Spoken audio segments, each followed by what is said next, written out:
ہم وضاحت کر رہے تھے کہ ایمان بمحمد دراصل ایمان بالقرآن ہے، اور نبی پاک صلی اللہ علیہ وسلم کتاب اللہ کے تابع ہیں، اور وہ اہل ایمان کے ساتھی ہیں۔ اور اس حوالے سے آج ہمارے زوال کا جو یعنی سبب ہے وہ ہمیں معلوم ہو جاتا ہے کہ نبی پاک صلی اللہ علیہ وسلم کو جس ضابطۂ ہدایت نے ایمان اور اتباع کی وجہ سے غالب کیا تھا، وہ ضابطۂ ہدایت آج ہم نے غلافوں میں بند کر کے رکھ دی ہے، اور نبی پاک صلی اللہ علیہ وسلم کا روزہ اور اس کی جالیاں اور آپ کے نالین اور ایسی چیزوں کو ہم نے مقدم قرار دے، ان کے لیے ہم تڑپ رہے ہیں، اس کے چومنے اور چاٹنے کے لیے ہم مر رہے ہیں۔ لیکن جس ضابطۂ ہدایت کی اتباع سے نبی پاک صلی اللہ علیہ وسلم کو کامیابیاں اور کامرانیاں حاصل ہوئی تھیں، اس کی طرف ہماری توجہ نہیں ہے، اس کی کوئی قدر و قیمت کا ہمیں احساس نہیں ہے، بلکہ ستم بالائے ستم یہ ہے کہ اس کے بارے میں ہم نے ایسے تصورات اپنے ذہن میں قائم رکھے ہیں اپنے علماء کے زیر اثر کہ جی قرآن بڑا مشکل ہے، یہ تو سمجھ ہی بھی نہیں آ سکتا، یہ تو مجمل ہے، اس میں تو یہ بھی نہیں ہے، اس میں تو وہ بھی نہیں ہے، اور ایسے بھی ہمارے اندر نادان قائدین پیدا ہو چکے ہیں جو کہتے ہیں قرآن تو گمراہ بھی کرتا ہے، ہدایت بھی دیتا ہے، اس قرآن کو ہم تو پڑھنے سے ڈرتے ہیں کہ کہیں کوئی ایسی آیت نہ پڑھ لیں جس سے ہم گمراہ ہو جائیں۔ پھر ساتھی کہتے یدل بہ کثیرا ویہدی بہ کثیرا، قرآن تو بہتوں کو گمراہ کر دیتا ہے۔ انسانوں سے کوئی پوچھے کہ قرآن تو نور ہے، کیا نور اور روشنی اس لیے کی جاتی ہے کہ چلنے والا جو ہے وہ کھڈ اور کھائیوں میں گرے؟ گمراہ کرنے کے لیے اللہ پاک کو ہدایت نازل کرنے کی کیا ضرورت تھی؟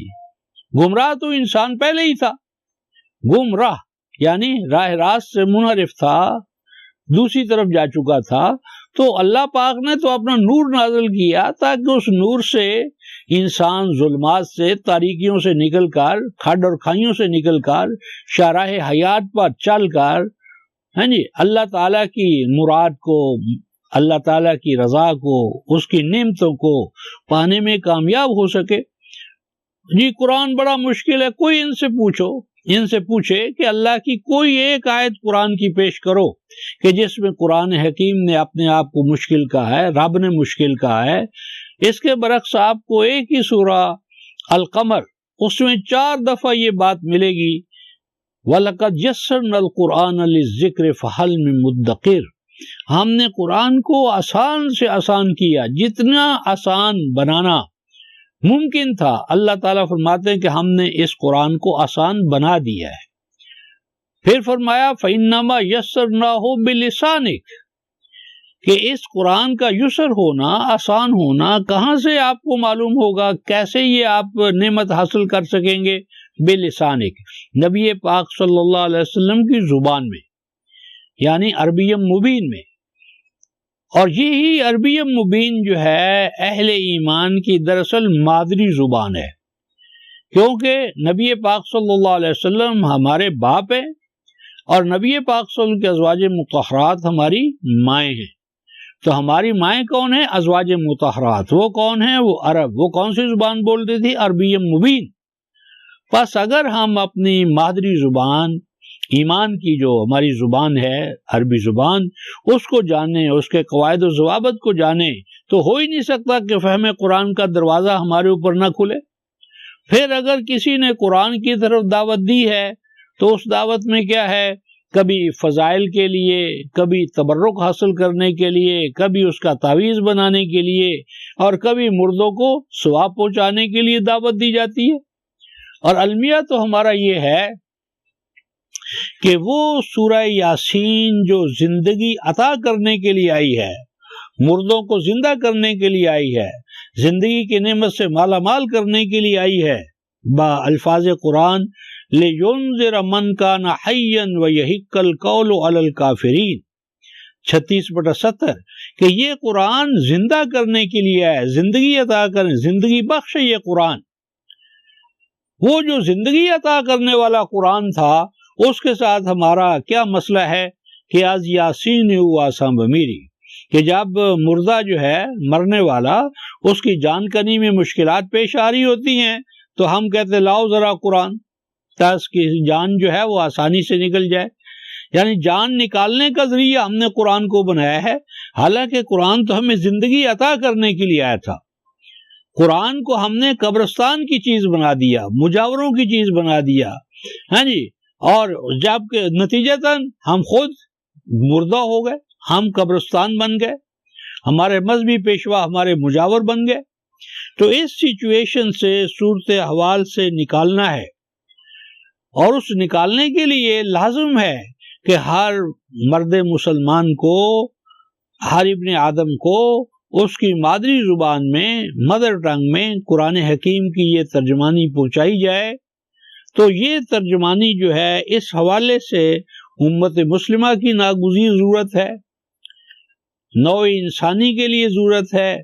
اور اس کے ساتھ امت مسلمہ کے لیے ایک اور اہم بات یہ ہے کہ مثلا آج آپ جہاں کہیں بھی جائیں گے، ہر جگہ آپ دیکھیں کہ امت مسلمہ مسائل، مشکلات، اور ان مسائب و مشکلات سے نکالنے کے لیے، نجات پانے کے لیے ہر جگہ کیا ہو رہا ہے؟ دعائیں مانگی جا رہی ہیں، مسجدوں میں، خانقاہوں میں، ہیں جی. اور آگے بڑھو تو مکہ میں، مدینہ میں، حرمین میں دعائیں مانگی جا رہی ہیں. ختم قرآن پر رو رو کر دعائیں مانگی جا رہی ہیں. جبل عرفات پر دعائیں ہیں جی، جبل رحمت پر دعائیں ہیں، غار حرا میں دعائیں ہیں. دعاؤں کا گویا کہ ایک سیلاب آیا ہوا ہے، اور موسلا دھار بارش ہو رہی ہے دعاؤں کی. امت مسلمہ کے آنسو بہ رہے ہیں. لیکن کیا وجہ ہے کہ یہ دعائیں قبول نہیں ہو رہی؟ امت مسلمہ کو ان مصائب و مشکلات سے نکلنے کا کوئی راستہ نہیں مل رہا. کیا وجہ ہے؟ کیا امت مسلمہ کے اندر اولیاء الرحمن ختم ہو گئے؟ اللہ کے مقبول بندے ختم ہو گئے ہیں؟ یا اللہ تعالیٰ نے دعاؤں کے سننے سے وہ جو اپنا فریضہ تھا، وعدہ تھا، وہ وعدہ ساقط کر دیے، وعدہ ختم کر دیے؟ کیا وجہ ہے؟ کیوں دعائیں قبول نہیں ہو رہی؟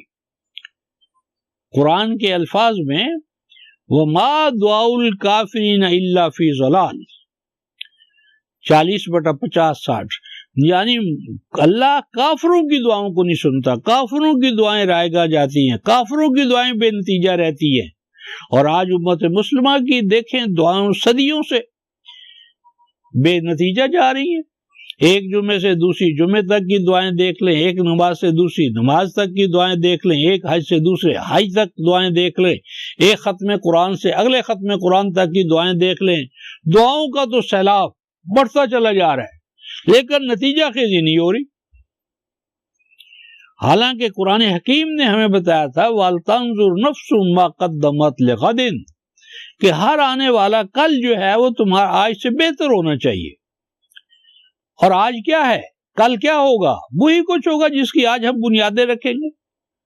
آج جو کچھ ہم کر رہے ہیں کل ہم اس کو کاٹیں گے. آج جو ہم بیج بو رہے ہیں یہی کل کو یعنی فصل بن کر ہمارے سامنے آئے گا. تو اگر آج کی ہماری تعمیر اور بنیاد صحیح نہیں ہے تو کل کا نتیجہ بھی ہمارے لیے صحیح نہیں ہوگا. کل کچھ بھی نہیں ہے، وہی ہے جو آج ہم کر رہے ہیں. تو اس حوالے سے میں یہ بتانا چاہتا ہوں کہ امت مسلمہ کی دعاؤں کی قبولیت کی شرط کیا تھی؟ اللہ تبارک و تعالیٰ کے کلام کی اتباع کرنا، سنن الہی کی اتباع کرنا، نوامیس فطرت کو جاننا اور ان سے ہدایت و رہنمائی حاصل کر کے سفر زندگی کا آغاز کرنا. تو اب مسلمانوں پر اللہ تعالیٰ کی رحمت کا جو نزول ہے وہ دو چیزوں سے مشروط ہے. ایک کا ہم 656 میں اظہار پاتے ہیں جس میں قرآن حکیم میں رحمان کا یہ اعلان ہے کہ اے انسانوں، اے مسلمانوں، یہ بابرکت کتاب ہم نے تمہیں دی ہے، ہم اس کے دینے والے ہیں، نازل کرنے والے ہیں، پس تم اس کی اتباع کرو، اس کے پیچھے پیچھے چلو، اس کے اوامر کو بجا لاؤ، اس کے نواہی سے بچو، اس کی اتباع کرو.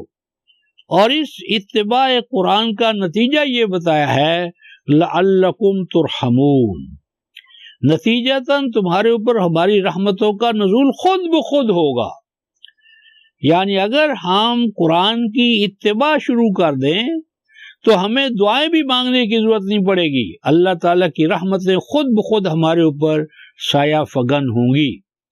تو امت مسلمہ کو اللہ کی رحمتوں سے نوازنے کا جو دروازہ ہے اس کا کھلنا مشروط ہے کتاب اللہ کی اتباع سے، اور کتاب اللہ کی اتباع مشروط ہے اس کے فہم سے، سمجھنے سے، سمجھانے سے. اور سمجھنا اور سمجھانا جو ہے وہ مادری زبان کے بغیر صحیح معنی میں نہیں ہو سکتا. تو پس امت مسلمہ کو الہی نعمتوں کا، رحمتوں کا دروازہ کھولنا ان کے لیے، دکھانا ان کے لیے، یہ مشروط ہے اس ترجمانی پر. قرآن حکیم کی ترجمانی ہو، آسان ہو، قابل فہم انداز میں ہو، اور زیادہ سے زیادہ وسیع پیمانے پر اس کی اشاعت ہو، تو یہ امت مسلمہ کے لیے دروازہ کھولے گا اللہ تعالیٰ کی رحمتوں کا، اس کے نعمتوں کے حصول کا. تو اس حوالے سے بھی ہم اس ترجمانی کی طرف آ رہے ہیں. اور نبی پاک صلی اللہ علیہ وسلم کی اتباع جو ہے، رسول صلی اللہ علیہ وسلم کی اتباع جو ہے وہ بھی حصول رحمت کا حتمی ذریعہ ہے.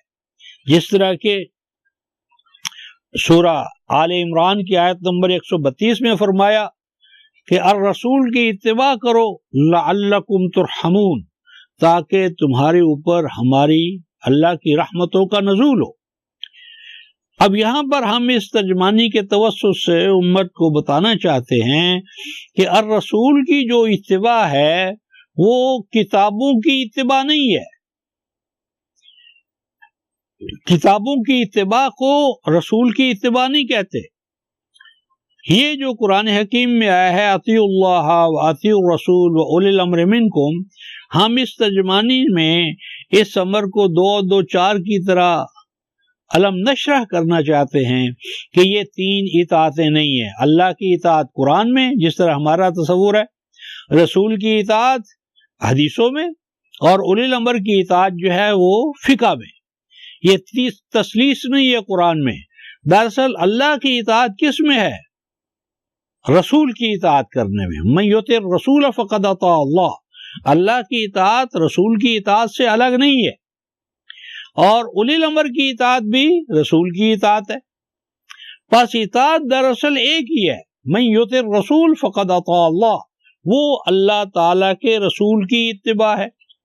اور رسول کی اتباع جو ہے وہ کتابوں کی اتباع نہیں ہے، وہ ایک زندہ نظام کی اتباع ہے. پس امت مسلمہ کے لیے خلافت علی منہاج الرسالہ، نبی پاک صلی اللہ علیہ وسلم نے جو خلافت راشدہ قائم کی تھی، جو عرصہ دراز تک امت مسلمہ میں چلتی رہی، اور یہ غلط خیال کہ رسالت کی جو خلافت ہے وہ تو 30-40 سال چلی ہے، ہم اس کو باطل تصور سمجھتے ہیں.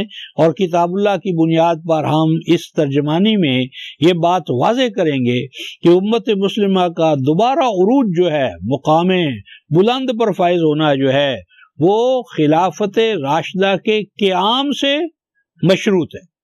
اور خلافت راشدہ کا جو یہ قیام ہے، اس کے لیے نبی پاک صلی اللہ علیہ وسلم کا منہاج جو ہے، اس کو طریقہ کار جو ہے اس کا اختیار کرنا جو ہے وہ لازم ہے. تو خلافت راشدہ علی منہاج الرسالہ یہ اس ترجمانی کا ایک نقطہ ماسکہ ہے.